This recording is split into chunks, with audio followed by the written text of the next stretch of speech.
ഇനി നമുക്ക് soya balls വെച്ചിട്ട് ഈസി ആയിട്ടുള്ളൊരു ഓംലെറ്റ് തയ്യാറാക്കിയെടുക്കാമേ. അപ്പോൾ അതിനുവേണ്ടി ആദ്യം നമുക്ക് ഈ സോയാ ബോൾസ് ഒന്ന് വേവിച്ചെടുക്കണേ. അപ്പോൾ അതിനുവേണ്ടി ആദ്യം വെള്ളം ചൂടാവാനായിട്ട് വെച്ചിട്ടുണ്ടായിരുന്നു. ഇതിലേക്ക് ആവശ്യത്തിന് ഉപ്പ് ചേർത്ത് കൊടുക്കാം.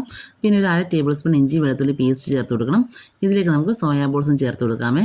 അപ്പോൾ ഇങ്ങനെ തിളപ്പിച്ചെടുക്കുന്ന സമയത്ത് സോയാ ബോൾസിൻ്റെ ആ ഒരു വല്ലാത്തൊരു സ്മെല്ലൊന്ന് മാറി കിട്ടുമേ. ചിലർക്ക് ഈ സോയാ ബോൾസിൻ്റെ ആ ഒരു സ്മെൽ ഇഷ്ടപ്പെടത്തില്ല. അപ്പോൾ അതുകൊണ്ട് ഈ രീതി ചെയ്യുവാണെങ്കിൽ ആ സ്മെല്ലൊക്കെ ഒന്ന് മാറി കിട്ടുമേ. ഇതിലേക്ക് ഒരു 1/4 ടീസ്പൂൺ മഞ്ഞൾപ്പൊടിയും ചേർത്ത് കൊടുക്കാമേ. എന്നിട്ട് നമുക്ക് നന്നായിട്ട് മിക്സാക്കി ഒന്ന് തിളച്ച് വരണം. തിളച്ച് വരുന്ന സമയത്ത് നമുക്ക് ഫ്ലെയിം ഓഫ് ചെയ്യാമേ. അപ്പോൾ നന്നായിട്ട് തിളച്ച് വന്നിട്ടുണ്ട്. ഇനി ഫ്ലെയിം ഓഫ് ചെയ്ത് കൊടുക്കുവാണ്. ഇനി ഇതിലെ വെള്ളമൊക്കെ ഒന്ന് മാറ്റിയെടുക്കണം. അപ്പോൾ കൈ കൊണ്ട് തന്നെ നന്നായിട്ട് പ്രസ് ചെയ്ത് കൊടുത്തു കഴിഞ്ഞാൽ അതിലെ വെള്ളമൊക്കെ മാറി കിട്ടുമേ. അപ്പോൾ ഒരു 3-4 തവണ നമ്മൾ കൈ വെച്ചിട്ട് തന്നെ ഇങ്ങനെ പ്രസ് ചെയ്ത് അതിലെ വെള്ളം മുഴുവനായിട്ടൊന്ന് മാറ്റിയെടുക്കണേ. അപ്പോൾ ഇതുപോലെ നമുക്ക് എല്ലാം ഒന്ന് ചെയ്തെടുക്കണം. ഇനി ചെയ്യാൻ വേണ്ടി ഞാൻ ഇവിടെ 12 ചുവന്നുള്ളി എടുത്തിട്ടുണ്ട്. അപ്പോൾ ചെറിയ ടൈപ്പിലുള്ള ചുവന്നുള്ളിയായിരുന്നു, അതുകൊണ്ടാണ് 12 എടുത്തത്. പിന്നെ ഞാൻ എരിവിന് ആവശ്യമായിട്ട് 2 പച്ചമുളക്, അത്യാവശ്യം എരിവുള്ള പച്ചമുളകാണ് ഇത്. അപ്പോൾ 2 പച്ചമുളക് എടുത്തിട്ടുണ്ട്. പിന്നെ ഒരു 2 കറിവേപ്പില എടുത്തിട്ടുണ്ട്. അപ്പോൾ ആദ്യം ഇതിലും ചെറുതായിട്ടൊന്ന് അരിഞ്ഞെടുക്കണം. ചെറുതായിട്ട് അരിഞ്ഞെടുക്കുക ഇതെല്ലാം. എന്നിട്ട് നമുക്ക് ഇതിലേക്ക് ബാക്കിയുള്ള ചേരുവകൾ ചേർത്ത് കൊടുക്കാം. അപ്പോൾ നമുക്കിതിലേക്ക് 1/2 ടേബിൾ സ്പൂൺ ഇഞ്ചി വെളുത്തുള്ളി പേസ്റ്റ് ചേർത്ത് കൊടുക്കാം. പിന്നെ ആവശ്യമുള്ള ഉപ്പ് ചേർത്ത് കൊടുക്കണം. 1/4 ടീസ്പൂൺ അളവിൽ മഞ്ഞൾപ്പൊടിയും ചേർത്ത് കൊടുക്കണം. ആദ്യം നമുക്ക് ഇത് നന്നായിട്ടൊന്ന് മിക്സ് ചെയ്ത് മാറ്റി വയ്ക്കണം.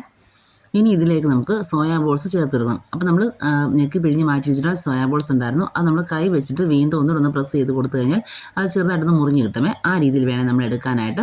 അപ്പോൾ ഇങ്ങനെ നമ്മൾ ചെറുതായിട്ടൊന്ന് മുറിച്ചെടുത്ത് മാറ്റി വെക്കുക. ഈ ഒരു സോയാ ബോൾസ് വീണ്ടും നന്നായിട്ട് പ്രസ് ചെയ്ത് കൊടുത്ത് അതിലെ വെള്ളമെല്ലാം മാറ്റിയെടുക്കണേ.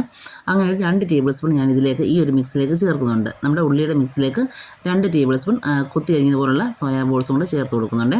എന്നിട്ട് വീണ്ടും മിക്സ് ചെയ്ത് കൊടുക്കുക. പിന്നെ ഇതിലേക്ക് നമ്മൾ ചേർക്കുന്നത് 1 മുട്ടയാണ്. അപ്പോൾ ഇത്രയും മിക്സിയിലേക്ക് നമുക്ക് 1 മുട്ട മതിയാകുമേ. അപ്പോൾ മുട്ടയും കൂടി ഞാൻ ചേർത്ത് കൊടുത്തു. എന്നിട്ട് വീണ്ടും മിക്സ് ചെയ്തെടുക്കാം. ഈ സമയത്ത് നിങ്ങൾ ഉപ്പൊക്കെ ഉണ്ടോ എന്ന് ചെക്ക് ചെയ്ത് നോക്കണേ. ഉപ്പില്ലാന്നുണ്ടെങ്കിൽ ചേർത്ത് കൊടുക്കുക. കാരണം ഓൾറെഡി നമ്മൾ ഉപ്പൊക്കെ ചേർത്തിട്ടുണ്ടായിരുന്നു. അപ്പോൾ ഉപ്പൊക്കെ ഒന്ന് ചെക്ക് ചെയ്ത് നോക്കണേ. അങ്ങനെ നമ്മളിത് നന്നായിട്ട് മിക്സ് ആക്കി എടുത്തിട്ടുണ്ട്. ഇനി നമുക്കിത് ഓംലെറ്റ് ചെയ്യുന്ന പോലെ തന്നെ ചെയ്തെടുക്കാം. പാൻ ചൂടാക്കി അതിലേക്ക് ഓയിൽ ഒഴിച്ചു കൊടുക്കാം. ഞാനിപ്പോൾ വെളിച്ചെണ്ണയാണ് യൂസ് ചെയ്യുന്നത്. ഓയിൽ ഒഴിച്ചു കൊടുത്ത് ഓയിലൊന്ന് ചൂടായി വരുന്ന സമയത്ത് നമുക്ക് ഈ ഒരു മിക്സ് ചേർത്ത് കൊടുക്കാമേ.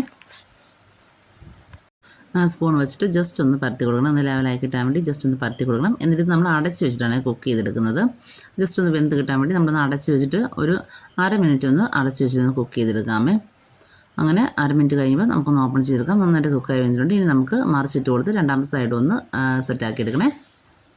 അപ്പോൾ ഇത്രയേ ഉള്ളൂ നമ്മുടെ സോയാ ബോൾസ് വെച്ചിട്ട് ഓംലെറ്റ് അവിടെ റെഡി ആയിട്ടുണ്ട്.